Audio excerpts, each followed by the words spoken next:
नमस्कार दोस्तों, हमारे साथ बीजेपी महिला दिल्ली मैम ने बहुत से कार्य किए हैं आम जनता के लिए, गरीबों के लिए। साउथ में बहुत काम किया है। अभी इलेक्शन का दौर है 2024, तो आइए हम श्वेता रेड्डी जी से बात करेंगे कि दिल्ली का माहौल बना हुआ है जिसमें मुख्यमंत्री जो है दिल्ली के जेल में है। तो क्या लगता है आपको 2024 का इलेक्शन दिल्ली के लिए खासकर? 2024 is very special for Deloitte's Delhi citizens because a new governance that will be formed by Bharatiya Janata Party is going to be seen by the citizens of Delhi. Delhi जो लोग हैं वो 2024 को बहुत नया तरीका से, नया एंगल से देख सकते, क्योंकि पुराना जो शैतान परिपालन है अरविंद केजरीवाल से वो चल रही है। एमसीडी कचड़ा निकल रहे हैं। सो नया हवा, नया मिट्टी, नया वातावरण, नया आवाज और नया जोश इंजेक्ट करने के लिए हमारा मोदी जी और मोदी जी सरकार रेडी है। अभी लड़ रहे हैं चुनाव में। दिल्ली में बहुत ज्यादा एमपीज को हम स्वीप करेंगे। आपको पता है the legendary politician Sushma Swaraj की बेटी बंसूरी Swaraj, who is also advocate of Supreme Court, highly educated. She has done her degrees and she has done her studies in foreign countries, and she is so eligible candidate to be MP candidate of Delhi constituency. So ऐसा बहुत लोग जिसको बहुत political history है वो इस चुनाव में लड़ रहे हैं। 1000% विश्वास है कि इस बार चुनाव में 2024 बहुत स्पेशल है जनता के लिए और आम आदमी के लिए। इस तरह से सचदेवा जी ने भी आपके लिए बहुत स्वागत के दरवाजे आपके लिए खोल दिए, उन्होंने भी आपको स्टेज शेयर किया है। Yes. तो कैसा लगा आपको?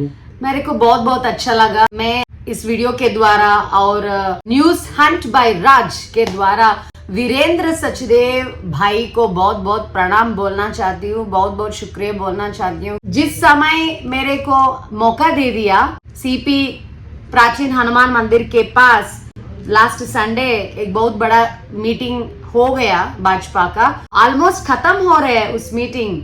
अचानक से मैं पहुंच गई। मेरा मन में जो ओपिनियन है, फीलिंग्स है, इमोशंस है, दिल्ली सिटीजन्स के लिए कुछ बोलना चाहती हूँ बोल के इमीडिएटली भैया ने आइए बहन कर लीजिए बोल के हाथ भी दे दिया। आजकल आपको पता है, आप पत्रकार है, सीनियर जर्नलिस्ट है, आप ज्यादा लोगों को देखते हैं, बहुत नेता उनसे मिलते हैं।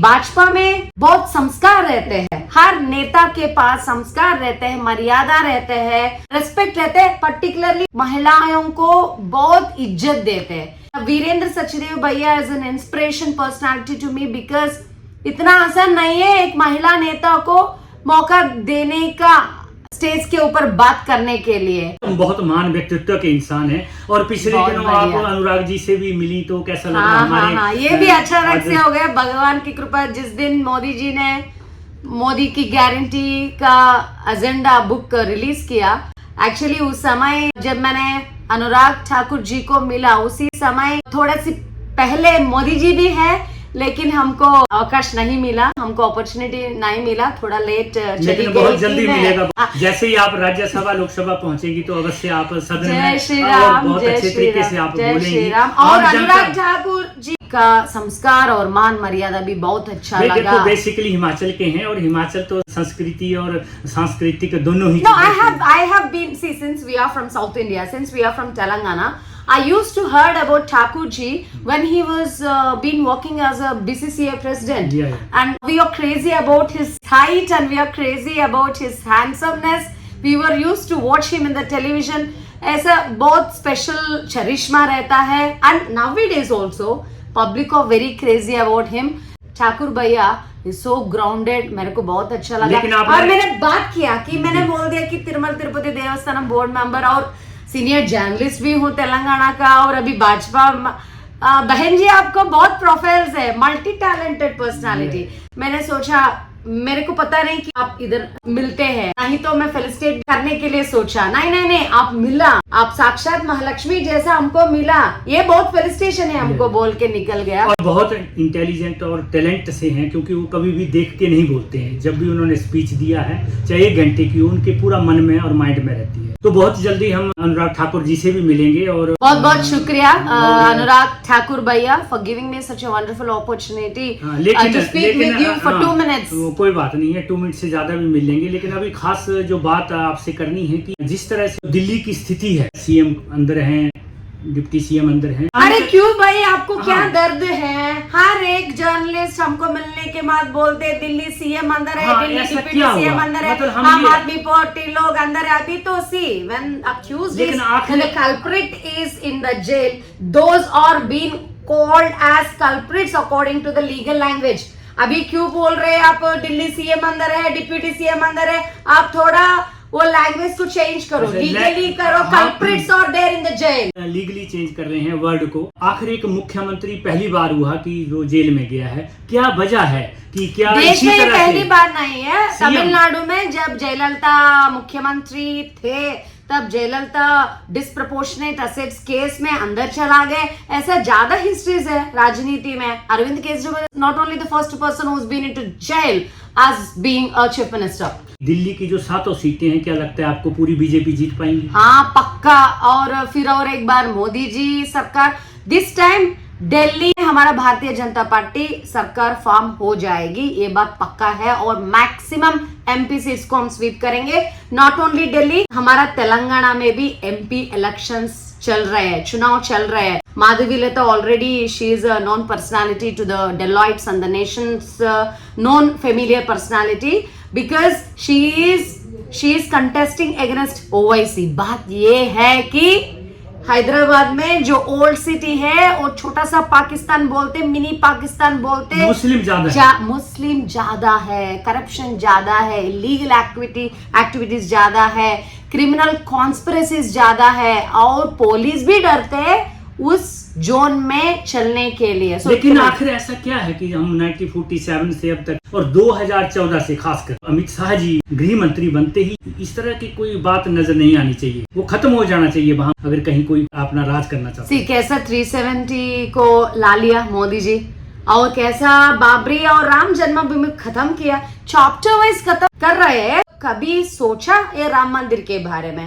कांग्रेस पार्टी ज्यादा साल परिपालन किया, क्यों कांग्रेस पार्टी राम जन्मभूमि और बाबरी मस्जिद का मामला खत्म नहीं किया? सो धीरे धीरे होता है। और आने वाले दिन में अरे एक बार माधवी लता जीत जाने के बाद उधर भी सिचुएशंस बदल जाते हैं। विश्वास रिजेंबल करते हैं मोदी जी का। मोदी जी है ना बहुत इंटेलिजेंट है, लेकिन बहुत ज्ञानी है। लेकिन एक बात नजर आ रही है कि बाहर जितना भी तबका है, ये जो अदर पार्टीज हैं, वो ये कह रही हैं कि अगर 400 पार आए और उसके बाद संविधान को भी चेंज करने की कुछ बातें हो रही हैं, तो क्या ये संभव है? ऐसा नहीं है। कांग्रेस पार्टी लोग का एक कॉन्फिडेंस रहता है, आम आदमी पार्टी का एक कॉन्फिडेंस रहता है, लाइक बीएसपी का एक कॉन्फिडेंस रहता है, एसपी का एक कॉन्फिडेंस रहता है। सभी लोग इकट्ठा होकर मोदी जी को अंत करने के लिए सोच रहे हैं, इसीलिए वो नेगेटिव सोचते हैं और नेगेटिव माइंडेड पीपल है। कांग्रेस, राहुल गांधी को क्या पता है राजनीति के बारे में? विरासत में मिली है उन्हें राजनीति, वो कर सकते हैं, लेकिन मौका नहीं मिला उनको। मौका नहीं मिला, कभी नहीं मौका मिलता। मौका को हम ऐसा लेना है, ग्रैब करना है, जैसा मोदी जी ने ग्रैब किया। आपको पद कोई नहीं देते और बैठने के लिए कुर्सी नहीं देते और परिपालन करने के लिए पावर नहीं देते। हम लेना है, दिल से लेना है, छीनना है और हम लड़ना है हमारा पोजीशन के लिए। ऐसा चाय से लेकर चाय वाला पोजीशन से अभी प्रधानमंत्री बन गया, ये इतना आसानी बात नहीं है। Rahul Gandhi is already have a big political background, इतना होने के बाद भी नेशनल प्रेसिडेंट भी नहीं बन पाया कांग्रेस का। दूसरा कर्ज का जरूरत पड़ गया, क्यों? ये डम्मी जोकर जैसा रिपब्लिक टीवी में गोस्वामी ने रिवील किया ना, उसके बारे में अमूल बेबी जो भी हो, सेरेलैक बेबी हो, अमूल बेबी हो, अरे दम होना और लड़ने का करेज होना। सी मोदी जी को पॉलिटिकल बैकग्राउंड नहीं है, मोदी जी का माँ बाप कोई लेजेंडरी पॉलिटिशियंस नहीं, लाइक सोनिया गांधी, राहुल गांधी। एक चाय वाला, छोटा चाय वाला इतना ऊपर चल गया और अभी प्रधानमंत्री बन गया और आने वाला दिन में विश्व गुरु भी बन जाते। 80 इयर्स आदमी है, ये अभी अभी यंगस्टर है, वो इतना उम्र होने के बाद भी सीनियर सिटीजन लाइफस्टाइल में भी इतना कर रहे, इतना मेहनत कर रहे। वो मोदी जी को देखकर बहुत सीखना है। राहुल जी, आपका इतना पॉलिटिकल बैकग्राउंड होने के बाद भी एबीसी भी पता नहीं आपको। हमारा मोदी जी बियर्ड डाले तो मोदी जी जैसा बियर्ड डालने का कोशिश करते, हमारा मोदी जी रुद्राक्ष डालने तो रुद्राक्ष पहनने का कोशिश करते, हमारा मोदी जी चंदन डाल के तिलक डाले तो चंदन डाल के तिलक डालने की कोशिश करते, और काशी जय श्री राम बोले तो अभी अरे कहाँ चला गया? अरे उसको कॉमन सेंस नहीं है, कॉपी कैट है क्या? Why are you copying Modi ji? Before Modi ji there is Sanatan, before Modi ji there is dharmik, before Modi ji there is Hanuman, Lakshman, Sita, Ram, everything, but now why this party is following Modi ji? Modi ji आने के बाद ही उसको पता चला गया कि हमारा धार्मिक हिस्ट्री के बारे में। बहुत अच्छी बात आपने कही है। आंध्र प्रदेश और तेलंगाना का भी कुछ बहुत इश्यूज है, क्या कहना चाहेंगी आप? आने वाले दिन में तेलंगाना में मेजॉरिटी एमपीज जीत जाएगी भारतीय जनता पार्टी, और आंध्र प्रदेश में जनसेना पार्टी प्रेसिडेंट पवन कल्याण और तेलुगुदेशम पार्टी प्रेसिडेंट चंद्रबाबू नायडू और हमारा सरकार मोदी जी तीनों मिलकर एनडीए नेशनल डेमोक्रेटिक अलायंस के अंदर चुनाव लड़ रहे। पक्का ये अलायंस जीत जाएगा। अलायंस को लेके अब आपने बात कही है कि जिस तरह से एनडीए में बहुत सी पार्टियां हैं, इसी तरह से इंडिया में भी बहुत सी पार्टियां आ गई थी, लेकिन उनको शायद लगा कि वो नहीं चला पाए ढंग से और वो बिखर गए हैं, जबकि वहां पर जो है बहुत मजबूत इंडिया बन चुका था। खतरा लग रहा था कि कहीं न कहीं जो है गड़बड़ होने वाली है। तो क्या लगता है कि आपको 2024 के इलेक्शन के बाद विपक्ष में कोई रहेगा या विपक्ष पूरी तरह से साफ हो जाएगा? विपक्ष पूरी साफ हो जाएगा। There is one and only Modi ji. जहां भी देखो स्टेट्स में मोदी, सेंट्रल में मोदी, हर हर मोदी, घर घर मोदी, हर पल मोदी। मोदी का मंत्र पढ़ते हैं पूरा देश, इसमें कोई डाउट नहीं है। लेकिन जैसे लोग कुछ कहते हैं अपोजिशन पार्टियों अपोजिशन पार्टी का लोगों का काम क्या है? We hate Modi, Modi is that, Modi is दिट, Modi is not suitable for being प्रधानमंत्री, मोदी हटाओ, देश बचाओ, ये बोलते हैं। ऐसे अपोजिशन पार्टी का काम है। अपोजिशन अगर मोदी भगवान बोले तो उसका इज्जत निकल जाएगा ना, इसीलिए ऐसा बोलते हैं। They are doing their responsible jobs. क्यों नहीं ऐसा हो कि सभी पार्टियां जो हैं, जितनी भी हिंदुस्तान में हैं, सभी जो है एनडीए में आ जाएं और एक नेता चुन लें और मोदी जी वहां शासन करें, ताकि हमारा देश जो है और प्रगति की। क्या प्रॉब्लम है मोदी जी के बारे में, मोदी जी का सरकार के बारे में, मोदी जी का रूलिंग स्टाइल में कोई कम है क्या? आप पत्रकार, आप भी वोटर है। Every journalist is also voter. Now you tell me, आप ईवीएम सेंटर चलने के बाद, पोलिंग सेंटर चलने के बाद कमल को वोट करते या हाथ को वोट करते या दूसरा आम आदमी को वोट करते? किस पार्टी को वोट करते? आपका मन में क्या है? सच बोलना। कहने का मतलब है कि जब भी आदमी सोच के कुछ और जाता है, लाइन में जब लगता है तो कोई विचारधारा बदल जाती है, अंदर जाकर कुछ और हो जाता है। लेकिन हमने उस तरफ नहीं जाना है। पिछले 2 दशक से 2014 से देश की बहुत अच्छी जो प्रॉब्लम्स थी वो सॉल्व की हैं, जो 2014 से पहले कहीं दिखती थी। हमारा इंफ्रास्ट्रक्चर, रोड्स और बहुत से, हाँ कुछ कमियां होती हैं, वो हैं, उनको पूरा करना होगा हमें। तो मोदी जी जैसे पिछली सरकारें हर बार top three schemes by which the society and by which the country is being benefited. Top 3 schemes of Modi ji बोलो, बहुत बढ़िया। 3 नहीं, 5 नहीं, बहुत है। इसलिए मैंने बोलो बस 3 बोलो। बहुत काम हुआ है, लेकिन जो मेन बात है कि क्या इतना बावजूद होने के बाद भी बहुत सी पार्टियां जो हैं इस लोकसभा चुनाव में आगे आ रही हैं, और कहीं ना कहीं इंटरनल जो रिपोर्ट है वो लग रहा है कि कहीं दिक्कत आने वाली है। क्या आपको जब हम मीडिया को काम करते थे तब भी बहुत एनालिटिक्स आते थे, स्ट्रैटेजीज आते थे कि इस बार कांग्रेस आते, नहीं इस बार बीजेपी आते, नहीं इस बार तीसरा नया सरकार आते, नया हवा आते। ऐसा नहीं होता, प्रिडिक्शंस होता है, लेकिन जो रियलिटी है, जब रिजल्ट रिलीज होता तब भी पता चल जाता कि